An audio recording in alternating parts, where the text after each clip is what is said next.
Manipuri film industry saknairaba actor mayamni yosana tombi loinana thuk lawba phawbra haibo wahi hokar haiba newspaper yonba amana karamna Manipur film industry da khungdarakpa amadi film reel dana mantri corporate oiba reel dana kamaina tawba wahi amadi wari mayam si khangning labadi loidri phawba yengbiyo Gurumayum Bonny Sharma asi actor amadi isai sakpani mahaki laifamna kaisamthong maning Longjam Laikai Imphal Manipur apokpagi mingna Gurumayum Robindro Singh kawi apokpigi mingna Gurumayum Ongbi Sujar Devi kawi mahaki nupigi mingna Motibala kawi Bonny Sharma piklingai digi yamna wana haujaraki adubu mama mapabudi yamna ningjaba misak amani mapabung aduna warabasu machada thauna piba wahi kaya marum pipirame Class 5 tamlingai matamda sel leitabagi awabana school gi ming chanbagi form fill up tawbagi sel leitabana ChekSuba phawba yorami Bonny Sharma Class 8 tamlingai matamda phawba ningtham thagi matamda maifu saduna lekai de yolamba Mora Saba amadi kalen suti gi matamdana yugali phawba chalami ayuk angan badana haugatlaga yumthum khuding newspaper yonbagi thabuksu tawrami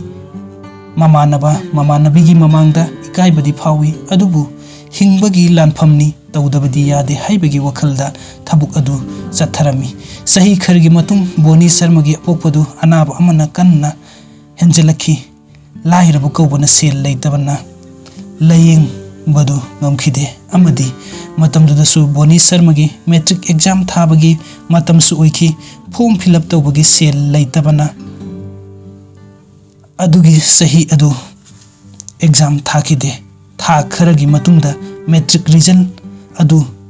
thokirami to internet Manipur da leitabana result khudingmak role ga konana newspaper da yawba matamni Bonny sel gi awaba laikhiba amadi form fill up tahoudabana sahi adu metric exam thakiramde mahak hokar ama oina newspaper yenbadi lepamde metric exam gi result du newspaper da yawbana Mamanabi ahlaman kaya amana mana yoliba newspaper adu khawrang na ngaiba matam oirami metric exam result oibana numit adu ahenba newspaper kaya marom yonki amadi ahenba sel supangki matam adu da Bonny Sharma yamna harawki sel henna phange haiduna haraw mayumda lakpa matamda mama adu kaptuna lerami amadi mapabung adu thamoi sokna phamduna leirami matam aduda Bonny su kapki mahakna mama amadi mapada wasaki adudi mathang sahi olakpada suksoi soidna metric exam thagani haina mama amadi mapagi thamoi adu pelhan ge haibagi wakhalda parikha adu thakirami ayuk angan bada hugutlaga yumthung khuding newspaper adu thinba loiraga parikha adu thabo chatpani thakhargi matung result thokpa matamda mahak pass tauki mahaki roll number adu newspaper da yorokpa amadi pass torokpa tabada mahak mamagi mapagi manakta la aga paw adu tamlami matam adu da mama mapa adu mamittagi mapi takiba mapi adu haraw nungai bagi mapini metric pass toroba matung selgi awaba leibana lairik tambada tokhirami sahi kharagi matung second hand firon khungup kaya marum yolanki wakhalon amadi pukchel chawbuna maram oiraga second hand gi business ado mayambada sinnaraga Bonny Sharma shumang Leela amadi film industry rom da mai onsin kirami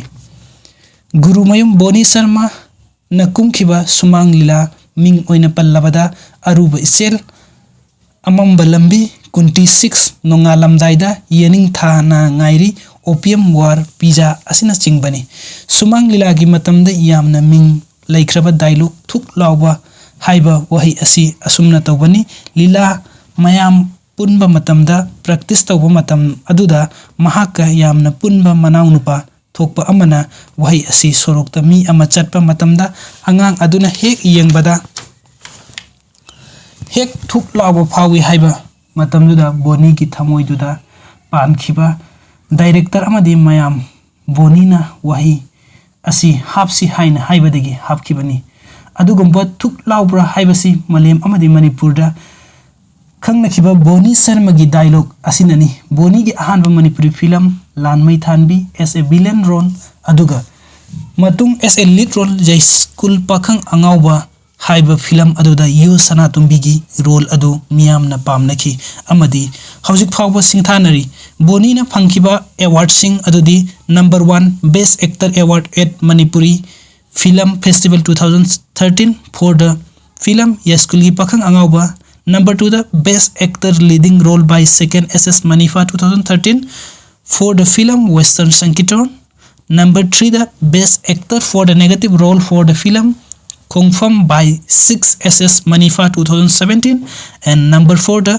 best actor for the lead role in Aina Fagi Tauraga by 8 SS manifa 2019. हौजिक फावबदा bony अपुनब film 150 की मथक्ता कुंखरे गुरुमयुम बोनी शर्मा गी तमजब याब परादी अहानबदा परीक्षादा mark यामबदना पुंसी नते इसादा थाजब अमगा लोइनना थबुक अदु पंगथुकलबदी सोइदनमकी माई पाकपा ओइगनी अनिसुबदा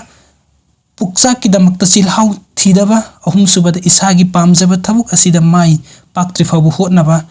लेपीदबा school drop out तौखिबा छात्र मना ngasi Manipur film industry दा best actor award